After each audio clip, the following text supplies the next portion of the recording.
Yo, what's up, everyone? DeemZoo here. I wanted to show you something. I recently subscribed to FL Cloud. It's FL Studio's subscription platform. Why I got it was because it came with a plugin I've been eyeballing for a while, and it is called World Suite 2. Now, let me show you what this is. Okay, so this plugin here is kind of like Native Instruments Contact. You can get like synthesized like actual instruments. Like this one here, I'm on handpan, and just listen to this.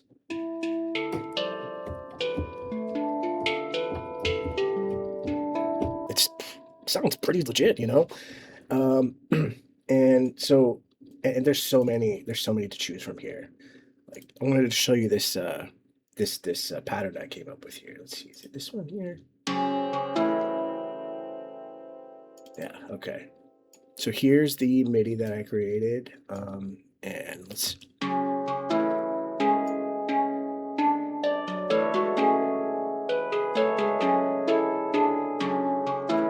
Now, I will say there's definitely a learning curve here because with these kinds of instruments, you want to be able to create patterns and use them to where they sound like someone's actually playing them.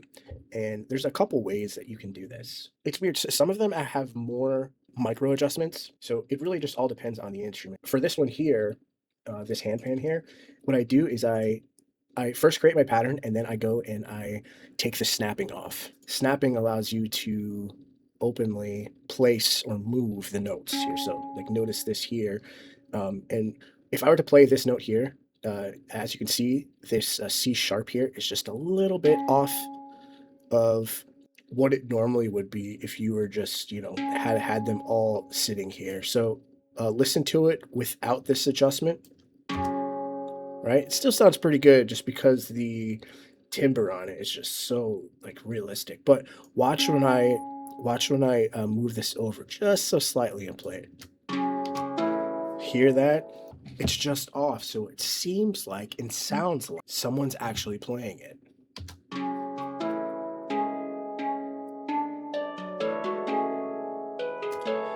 And also, if you're in FL Studio here, you can see down here, this is your velocity that you can control via the piano roll. And what I like to do is I just like to, you know, have it kind of just all random here. So if you have them all hitting just a little bit different volumes, it also can give it that human touch, you know. Let's go to this, that requinto.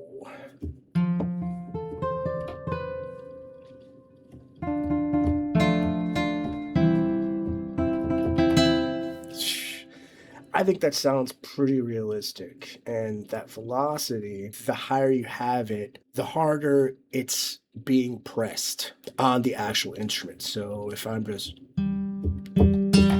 see, like the harder you hit it, the more realistic it sounds. And so you just play with the velocity and then some really cool things will come from it. So let's go ahead and look at the pattern that I created here. And I isolated it. So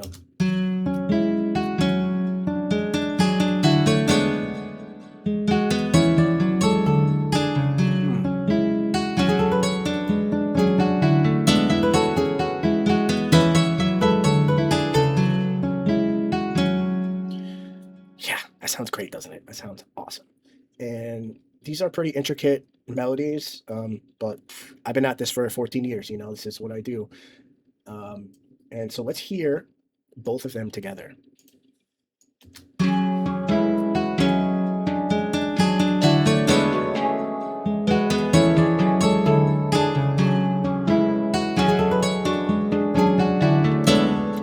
Nice, right? Another thing that I always recommend is if you're going to have these kind of instruments, you have to have drums that back it up. You have to have drums that are also kind of like realistic, right? I have an entire slew of just like realistic drum samples. So let's go into my browser here on the left-hand side. You could hear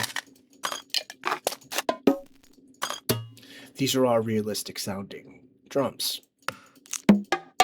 and not necessarily on a drum set, you know. So this is the I call these click clack patterns, and I've been using this.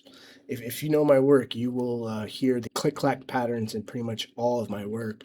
So I'm gonna go ahead and isolate this click clack pattern here. Um,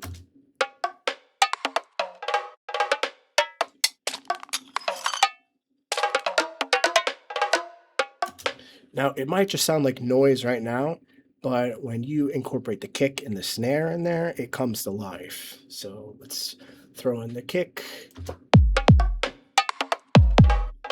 and the snare.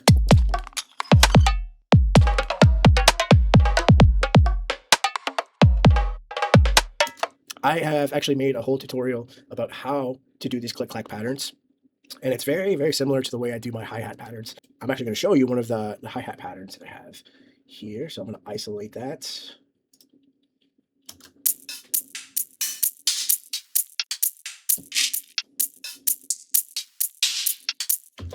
If you look at my instrument rack here, I'm going to bring this front and center.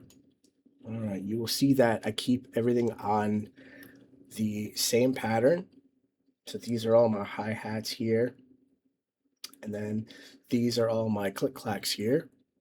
But this is the hi-hat pattern. So um,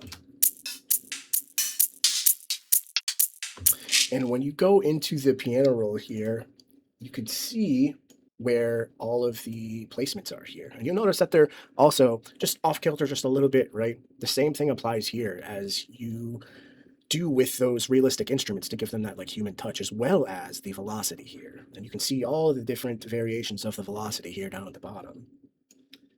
So let's go ahead and combine both of these.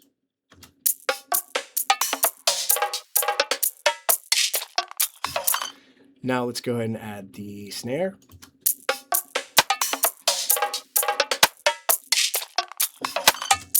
Now we add the kick.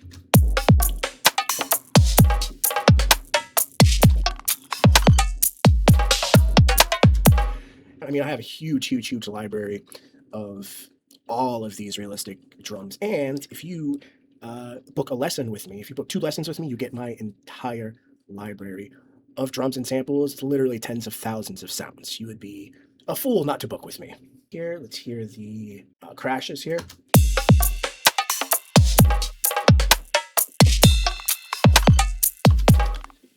Now, I do have a sub pattern that I made here. And the sub just brings it all to life here.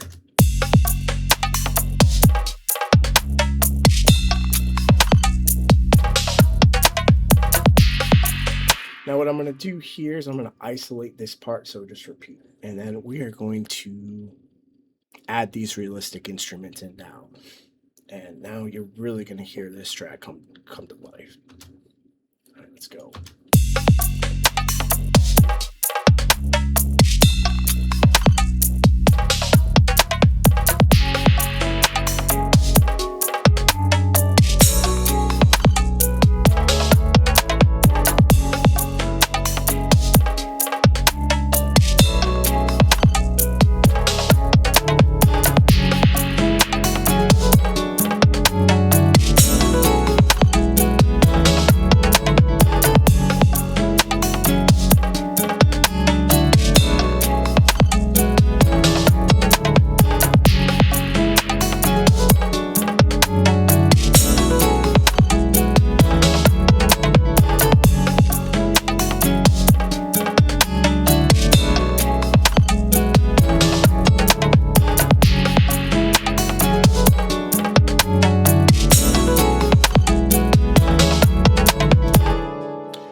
So there you have it. Now, all of these fundamentals that we just went over here apply to other genres as well. Like for downtempo and bass music, you still want to have drums that sound realistic. You still want to have patterns and rhythms that sound like a human is playing it, right? It just gives it that soul, you know. Like you do not want to have your rhythms just sounding just perfect, like on a grid. Like you do not want that.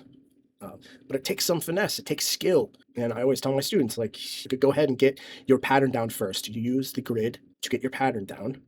And then once you have your pattern down, that's when you unsnap, and then you can start moving stuff around. So where it's just a little bit off, and it's that little bit off is what gives it that human touch. So if you're interested in booking a lesson with me, I help everyone, not just people in FL Studio.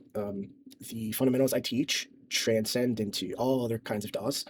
And so if you are in FL Studio and you're a beginner, it's definitely a good time to get with me, because you will excel quickly, if you're in FL Studio.